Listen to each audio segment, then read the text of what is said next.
welcome to another midweek 5-minute focus. Thanks for joining me.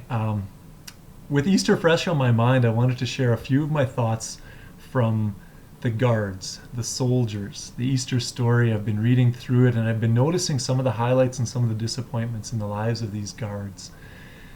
And it just seems so obvious sometimes when they see these miracles happen that they should respond well, and yet sometimes it's so disappointing how they respond. And so I want to start with a story from John chapter 18. Starting in verse 3, it says, "So Judas came to the garden, guiding a detachment of soldiers and some officials from the chief priests and the Pharisees. They were carrying torches, lanterns, and weapons." And I think this was probably a pretty big crowd. Jesus, knowing all that was going to happen to him, went out and asked them, "Who is it you want?" "Jesus of Nazareth," they replied. "I am he," Jesus said. And Judas the traitor was standing there with him. When Jesus said, "I am he," they drew back and fell to the ground. This is incredible. Like, these soldiers with weapons, this crowd of people, just at the very words of Jesus proclaiming who he was, they fell back to the ground. An obvious miracle in my mind. This is incredible power that they just saw. But literally, same day, couple minutes later, in verse 12, it says, "Then the detachment of soldiers with its commander and the Jewish officials, they arrest Jesus and they bind him." What? What kind of response is this? You just witnessed the power of Jesus just by his words, and your response is that kind of betrayal? How can they do this? I don't understand this. It makes me feel like just grabbing them by the shirt collar and shaking them, thinking, what did you guys miss here? You just saw a miracle. Don't you know who you're dealing with? Different story. Chapter 28 in Matthew, verse 1, it says, "After the Sabbath at dawn, on the first day of the week, Mary Magdalene and the other Mary who went to the tomb, there was a violent earthquake, for an angel of the Lord came down from heaven and going to the tomb rolled back the stone and sat on it. His appearance was like lightning and his clothes were white as snow. The guards were so afraid of him that they shook and became like dead men." Another obvious miracle, right? Like, these guys just saw an angel and the whole earth is shaking, an earthquake is happening. These guys see angels. I don't know if they saw Jesus or not when they rolled this stone back, but they saw angels, an obvious miracle. And their immediate response, just a few verses later, still chapter 28, we're talking the same day, just the immediate response. Some of the guards went into the city and reported to the chief priests everything that happened.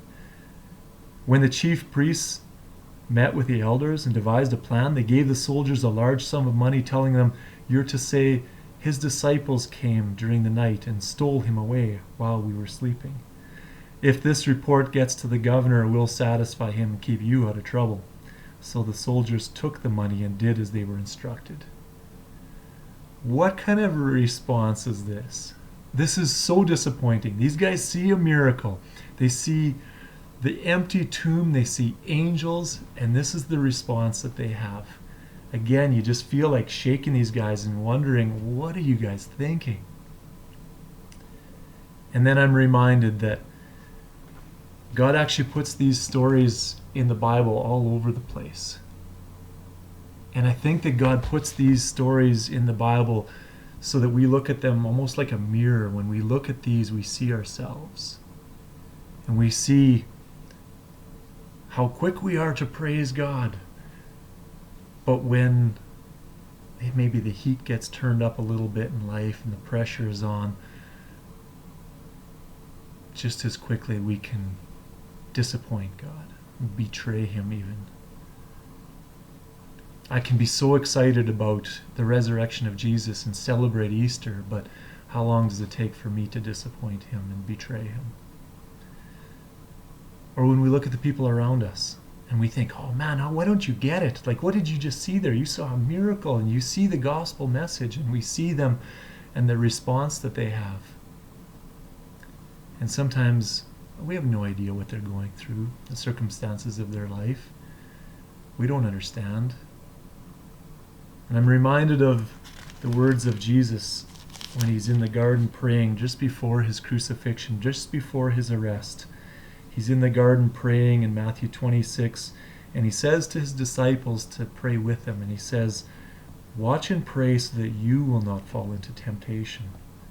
The spirit is willing, but the flesh is weak." Man, how true is that?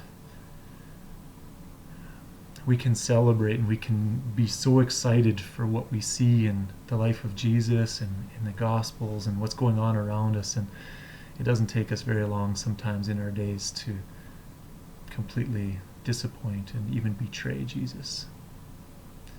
So I want to remind you in this 5-minute focus in the middle of your week, be praying. Be praying for yourself, be praying for those around you that you won't fall into temptation.